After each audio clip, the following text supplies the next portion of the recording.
Imagine standing at the center of primordial chaos. There is no sky, no earth, only a void. How do you bring order to such infinite noise?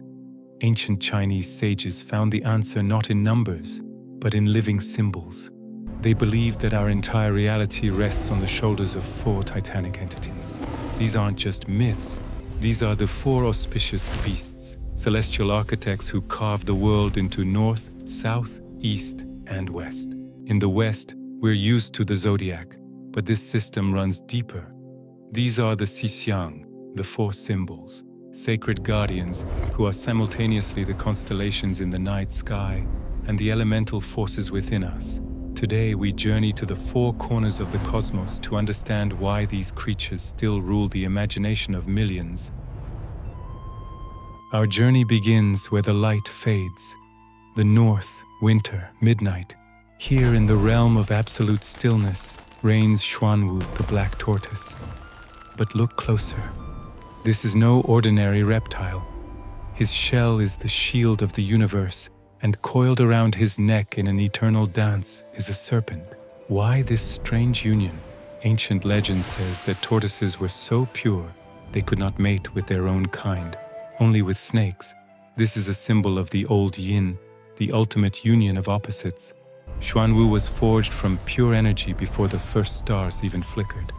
For thousands of years, he walked the floor of the primordial ocean, absorbing the very essence of existence. In Western culture, the tortoise is a symbol of slowness, but in China, he is the ultimate icon of immortality. His shell was a map of the universe. The rounded top was the sky, the flat bottom was the earth. Xuanwu teaches us that true power isn't about speed, it's about endurance. He is the keeper of the northern gate, reminding us that to know the world, one must first know silence. Now we turn 180 degrees, leave the cold of the north and fly toward the zenith of the sun, the south, summer, midday. Before us erupts Zhuque, the Vermilion Bird. She is often mistaken for a phoenix, but Zhuque is far older. She was born in the mystical caves where the gods brew the elixir of immortality. Her feathers aren't just red, they are the color of cinnabar, the magical mineral of the alchemists. Every part of her body is a cosmic sigil. Her head is the sky, her eyes are the sun's rays, and her back is the curve of the moon. When she spreads her wings, the wind is born. When she sings, the 5 notes of the musical scale come to life. To a modern audience, Zhuque is the archetype of triumph. She embodies the old yang, the peak of life energy. She doesn't just soar, she supports the celestial infrastructure of the southern heavens. She is the fire that does not destroy but warms and grants hope. In her dance lies the very joy of being alive. We move to the west. The sun begins to dip, painting the sky in the colors of autumn and twilight. Here we meet the most formidable of the guardians, Baihu, the white tiger.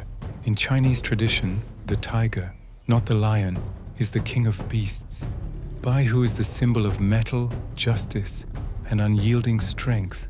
His white fur isn't just camouflage. In Eastern culture, white is the color of purification. His roar is the thunder that echoes through the mountains, sending demons fleeing back to the underworld. Why is he so vital? In Western stories, a predator is often the villain, but Baihu is the protector. He embodies the spirit of the warrior who fights not for glory, but for peace. He guards the graves of ancestors and the tranquility of the living. His energy, the young yin, is one of decisiveness. Baihu reminds us that sometimes, to protect harmony, one must show their teeth.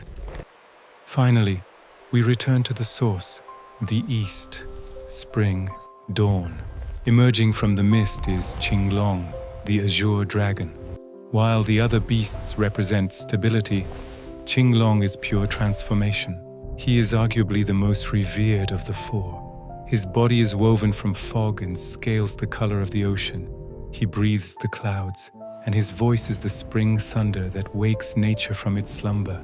Qinglong rules the element of wood, symbolizing growth, expansion, and inexhaustible vitality. In mythology, the very palaces of the gods are located in his sector of the sky. In the East, the dragon is not a fire-breathing monster, but a bringer of luck and wisdom. Qinglong teaches us flexibility. He can shrink to the size of a silkworm or stretch across the entire horizon. Four beasts, four elements, one balance. For millennia, this system has helped humanity find its place in the cosmos. Xuanwu offered wisdom, Zhuque gave passion, Baihu provided protection, and Qinglong brought the hope of a new beginning. Today, when we look at the night sky, we see the same constellations as the ancient sages. Mythology isn't just about what was. Mythology is about what is happening right now.